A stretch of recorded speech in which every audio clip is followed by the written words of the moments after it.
So I'll just write out what we are doing. We are saying that alpha. So what we want to do is we have alpha tilde delta x. So alpha tilde is a wave number which is the inverse of wavelength. So alpha tilde delta x is a non-dimensional effective wave number. And of course, the only scale of our analysis is the grid scale, that is delta x. So that we have found out to be summation j is equal to minus n to plus n aj e to the power I alpha j delta, or I should keep alpha ij alpha delta. So alpha delta x is a non-dimensional wave number in your solution, and alpha tilde delta x is what you get. And I want you to see what you will get when we have got a 0 equal to 0 and a1 equal to minus a minus 1 equal to half, which is my 3-point second order accurate, or I should say Taylor accurate, second order Taylor accurate, because we are seeing that there are different definitions of accuracy.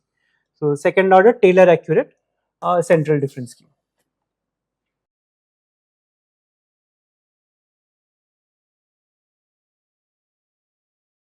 That is, we are saying that del u del x at L is equal to u L plus 1 minus u L minus 1 by 2 delta x.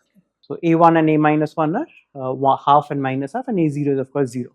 A central difference scheme for. So you just plug in various values of alpha delta x, evaluate this right hand side to see what alpha tilde delta x is, and we expect to get some plot of alpha tilde delta x versus alpha delta x. There was an I alpha, no, I, yes, thank you, yes. So it is 1 by I, 1 by I. So in your Python, your I is 1j.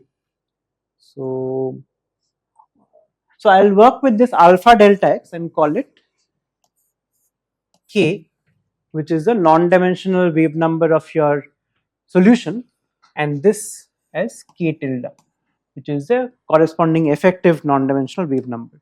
So import numpy as np, and then I'll say k, or k is the various values of k that I want to evaluate. So what values of k should I evaluate? Last wave number should be 2 delta x. Okay, why? Where do you see that? Okay, so you've got the right intuition. We'll come to that. Okay, so for now, let me just choose an arbitrary, maybe plus minus 1. Okay, so we'll see. I'll change that later and see. So I'll have minus 1 to plus 1, and because it's cheap, I'll take 100 points. Okay, so these are the various keys that I want to evaluate, and I have got a minus 1 equal to minus 0.5, a plus 1 is equal to plus 0.5, a 0 equal to 0. So these are the a's. I will evaluate then k tilde. So k tilde has this sum. So 1 by 1j into this sum over. So a minus 1 into, that is a minus 1 e to the power. So np dot exp, j is minus 1, so it is minus 1j into the k's. So this I have to do now for the positive part also, where the difference will still be plus. And because I'm lazy, I'm going to skip the 0 part, but you can keep it as it also, because it will always be 0 for our purpose. So it's e to the power 0, okay, because j is equal to 0. So these are the k tildes, and now if I have everything right, I should be able to plot it. So let me bring a plotter.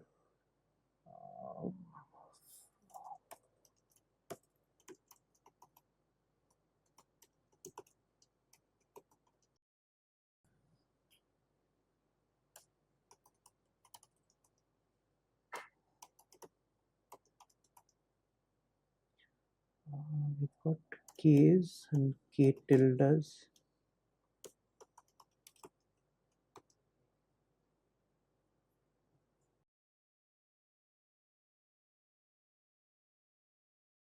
Okay, so what do I do now? That it is complex casting is not valid. So let me for now plot the, because there's a complex number in general, because there are i's floating around. So I'll look at real part of it and also plot the imaginary part of it.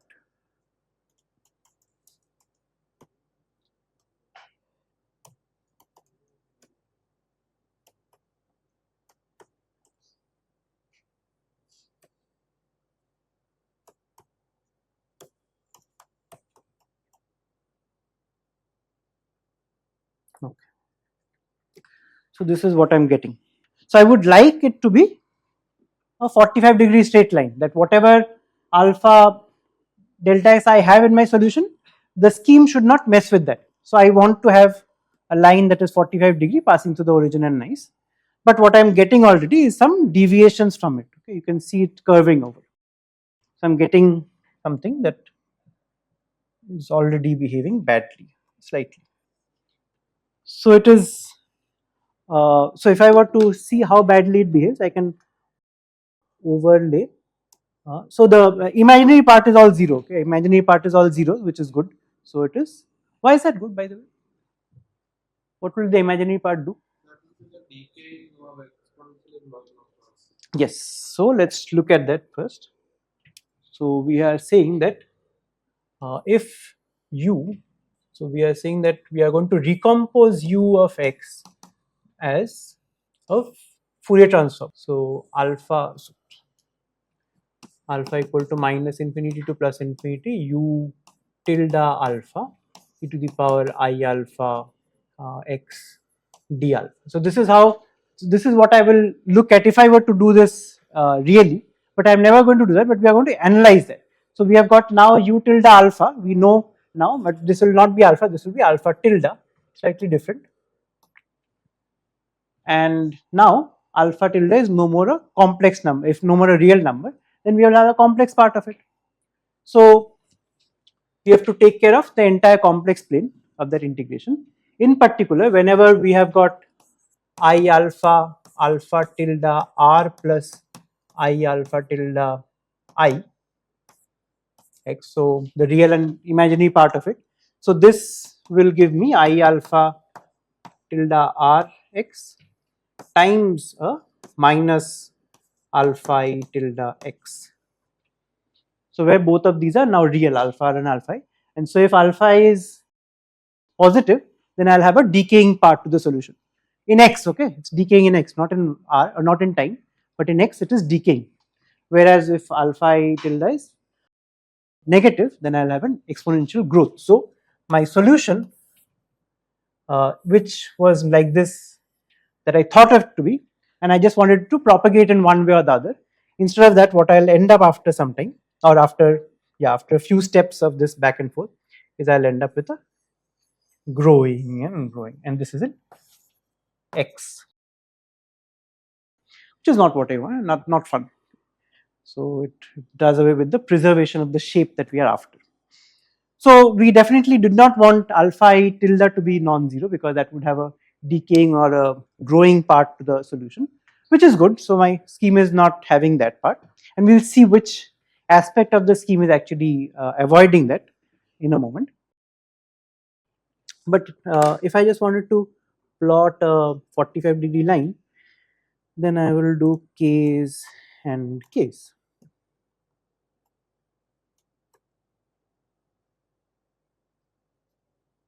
So you can see things going bad, maybe by the non-dimensional wave number of around 0.4, things are becoming bad. Okay, by around 0.4 around here, things are already becoming bad. It's deviating from the truth, and it depends upon your appetite for badness, that how much of badness you're willing to live with. Okay, so that is a separate matter, but this is one way of analyzing what can happen, and in the wave number space, which is what we care about for wave propagation.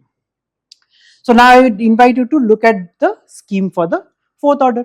So the fourth order scheme minus UL plus 2 plus 8UL plus 1 minus 8UL minus 1 plus UL minus 2 by 12 delta x.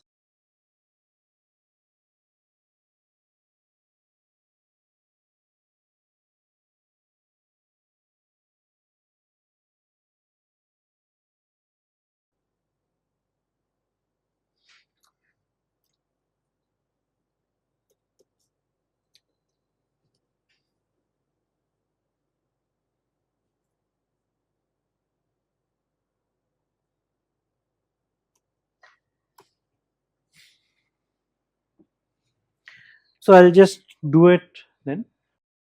So the A minus 2 is 1 by 12. So for the fourth order scheme, A4M2 is minus 1 by 12, and A4M1 is 8 by 12. A40 is again 0. A4 plus 1 is minus 8 by 12. Or did I get that wrong? I made mistake. So minus, I would have got a very bad hiding. And A4 plus 2 is minus 1 by 12 again. So these are the schemes coefficients, and you can now find the k tildes for the fourth order scheme as quite similar. So I'll have to have a A4M1, A4P1, A40, and similar for the minus 2 now, A4M2 plus 2J now, A4P2. So I'll just plot it separately first, and then I'll overlay on top of each other to see the benefit. K4, K4. So much better. So definitely it's hugging closer to the 45-degree line, and that's promising because what Taylor had promised in terms of greater accuracy, fourth order accuracy compared to second order, that's also seeming to affect the wave number performance, which is of course somewhat intuitive. So now to compare them on the same graph, I will stop plotting the imaginary part because imaginary part continues to be nicely behaved, and we'll have reasons for that in a moment.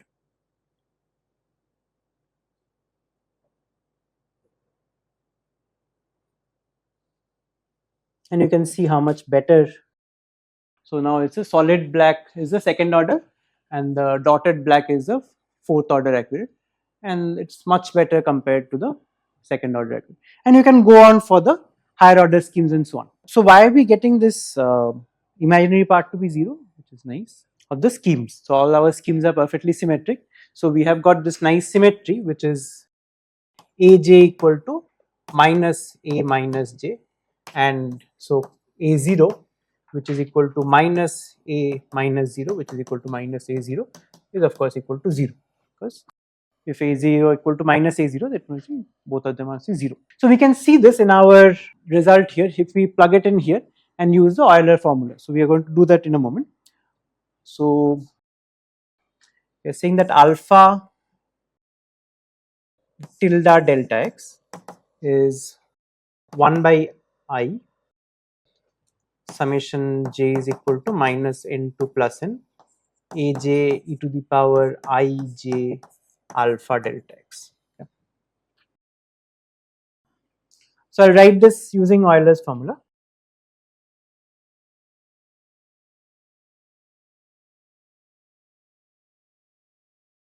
Cos j alpha delta x plus I sin j alpha delta x, and we'll break out into, so this part, because there's a 1 by I sitting here, so this part is the imaginary part, and this I and I will cancel out to give a real part corresponding to the sine terms. So I'll write the sine terms first. So summation j is equal to minus n2 plus n aj sine j alpha delta x. So real part, and the imaginary part is minus I now, because 1 by I is minus I. Summation j is equal to minus n2 plus n aj cos j alpha delta. Now if we use the fact that all my schemes naturally come out, the first order schemes naturally have this symmetry, then you will see that that is going to wipe out the imaginary part of it. So j is equal to 1 to n aj sin j alpha delta x plus, so a0 being 0, I won't write it down, and so there is, say, j prime equal to 1 to n a minus j prime. So j prime is equal to minus j, okay, in the second summation. It's just a dummy summation variable, and it is again sine minus j prime alpha delta x. So I just broke up this summation into two parts, the plus and the minus coefficients, and the plus coefficients I retained in the first part, the minus coefficient would have had j here, but I am writing j as minus j prime. So the summation now becomes from 1 to n instead of from minus 1 to minus n, and I just have to replace it. But because my a minus j prime is equal to aj, minus aj, sorry.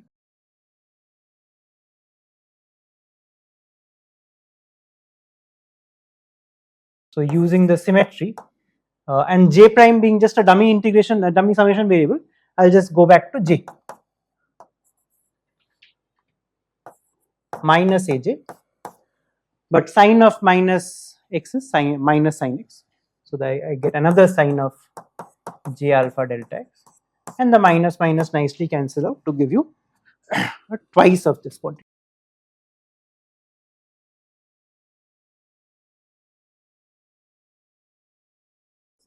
So the symmetry of my coefficients brings out this aspect of it. If you look at the imaginary part, you will see that it is exactly equal to 0. So please do it at home to see that the symmetry of the cos and the anti-symmetry of the coefficients gives you an anti-symmetric part which cancels each other, and you get a 0 out for the imaginary part. Okay. So that's why the boundaries are always the worst parts of your domain for computation, because you cannot preserve the nice properties of your schemes at the boundaries. Yes, of course it is periodic. So the periodicity actually makes it better after some time, in a sense, but it is indeed periodic because it's sine. So it's a periodic function. So if I were to extend this range from, say, minus 10 to plus 10, and because I've got computation, I'll make 1000. So this is what you have. So this is what you have. So what do you think you should do as a computational scientist? What should you do? You want to use a fourth order scheme. Okay, you are saying that I don't have much more computational resource, that for each point I'll have to look at many more points if I had a larger stencil. So what would you do? Suppose you want to stick with the fourth order scheme. I'm going to tell you how time decides a better scheme, but there is a limitation to all schemes. So this is actually in the wave number space that we are looking at, not in the physical domain. So it comes down to knowing something about your problem. Okay, computation cannot be a blind game. You must know something about the solution. In particular, you must know what is the typical maximum wave number to be expected in your solution, and you have to design the delta x of your stencil, of your mesh, accordingly. So I'll give you an example. So what we are saying from here, suppose, is that we will trust our, I'll just go back to the previous plot where we had fewer points, smaller range.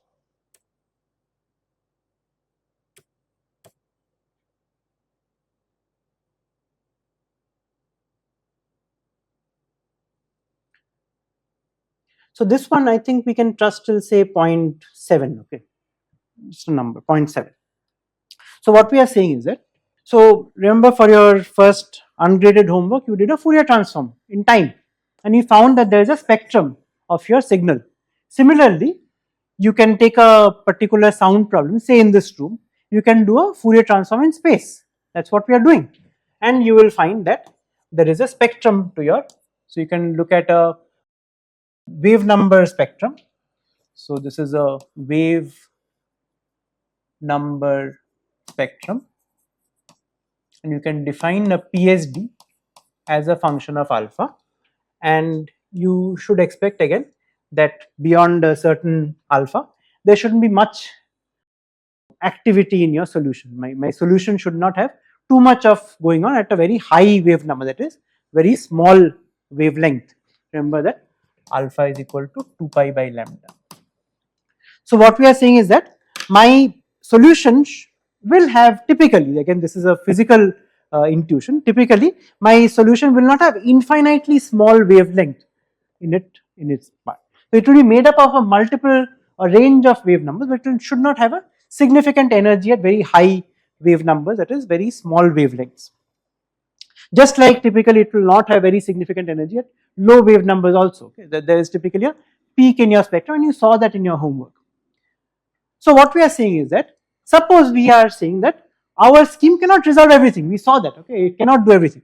So suppose we say that this is the limit beyond which we are okay in getting wrong results at these high wave numbers. So suppose this alpha is, just making up a number, say 10.5. Suppose this alpha tilde is, this alpha is 10.5, and we want to resolve everything for lower alphas. Then we will choose delta x into 10.5 to be less than that number that I said 0.7. So my alpha delta x then remains in the range of 0.7, in which my scheme is guaranteed to be giving a high fidelity result. So then delta x should be less than 0.7 by 10.5. So now 10.5 is a meter inverse. It's got a unit to it, right? It's a inverse of wavelength, so it's a unit to it. So depends of course on your units. So this one will give something in meters. So you'll choose as mesh to solve your problem on with delta x to be less than this thing, so that you can resolve the shortest of shortest of waves or the longest of wave numbers in your solution. This is my thing, that 0.7 is where this thing starts to depart from the 45-degree line. Okay. And you can be more rigorous, I can be more relaxed, and I can say no, I can go up maybe to 0.9 also, I'll be happy with that little deviation. And you might be a bit of a stickler and you want more fidelity, which is up to you. This is the art that goes into computing, but there is a science to it also. So again coming back, so suppose you start off saying I don't know anything about solution, that's why I'm solving it in the first place, I don't know the solution, that's why I'm computing it. Then what will you do? Grid independence. You will do a grid independence test. So you will keep on increasing the value of delta s until your solution stops depending on the choice of delta x. That's what you have to do. These are the steps that you have to do in any computation. You have to show, you have to demonstrate that your solution is meaningful. So you have to do a grid independence study. So till now we have been analyzing, using TAM's approach, the schemes that are already existing. So now we want to discuss how TAM came up with a better scheme without additional overhead. No additional size of the stencil, overhead here is the stencil size. That for each point, if I want the derivative, I am taking how many points of support on either side of it to evaluate the derivative. So now TAM came up with a better way of designing a scheme in the wave number space without increasing the cost of the numerics. That is, if I have 7-point stencil, I will have a 7-point stencil, but I will hope to have a more wave numbers resolved in that range. Okay. So this is how he is defining it. This becomes an optimization problem. So we have an optimized scheme. So it's all based on this figure. So the figure is saying that, can we not define a cost function j of the optimization as alpha tilde delta x minus alpha delta x. So this is the error. This is the error in my effective wave number, and because it's at any continuous alpha delta x in between, so we have to do an integration. So what kind of metric is this? If I were to choose this as the optimization cost function, not a good metric, right? You don't have a name for it because we never use this metric. So what is a better metric? So you all like that. So another thing that we can do is at least this metric. So what is that metric? Absolute. So what is that metric called? So one norm. So one norm, and this becomes a two norm. So you want to take the square error. So this is a square error, and you want to minimize this. So basically, we saw that this alpha tilde and delta x times delta x is a function of your choice of those coefficients. So you can look at this as j being a function of aj's, a minus 2, a minus 3, a minus 1, all those things. These are all hidden in here because these are, this alpha tilde itself is a function of the aj's. So we can find out the proper choice of aj to minimize this thing. So what is the range over which you will try to minimize this? Will it be the infinite range of wave numbers? We have some constraints also. What are the constraints? That it should be consistent. Yes, so we'll come up with that constraint, how TAM brings that into the picture. But suppose we are just looking at this cost function as of now. What should be the range of normalized wave numbers that I should be doing the optimization over? So I'll just go back to my 1010.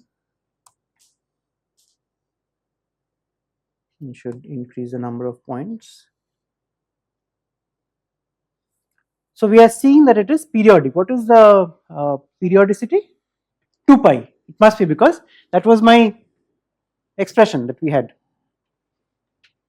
Alpha delta is sine of j alpha delta x. So my period is alpha delta x equal to 2 pi. Okay. But we are seeing that in this 2 pi range. So let me just then evaluate this from minus 2 pi to plus 2 pi. So that so what Abhinav is saying is that there is no hope of ever doing anything outside the range. We are seeing that whatever we choose, because of the particular nature of our scheme, we can never do anything better, or we cannot expect to get accurate solution beyond plus minus 2 pi. So in fact, I did the wrong thing. I should draw plus minus pi, not plus minus 2 pi. My mistake, sorry.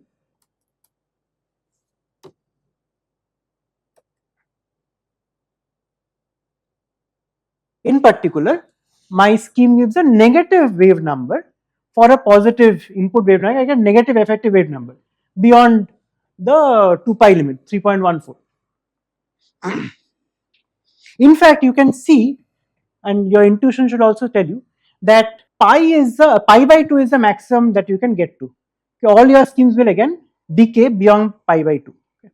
So one choice that TAM started out with is to limit the normalized wavelengths to this range in my optimization. So because we know beforehand that there will be a limit to what I can achieve with my schemes, why not build that into the optimization cost function itself? And so this is what I'll try to minimize.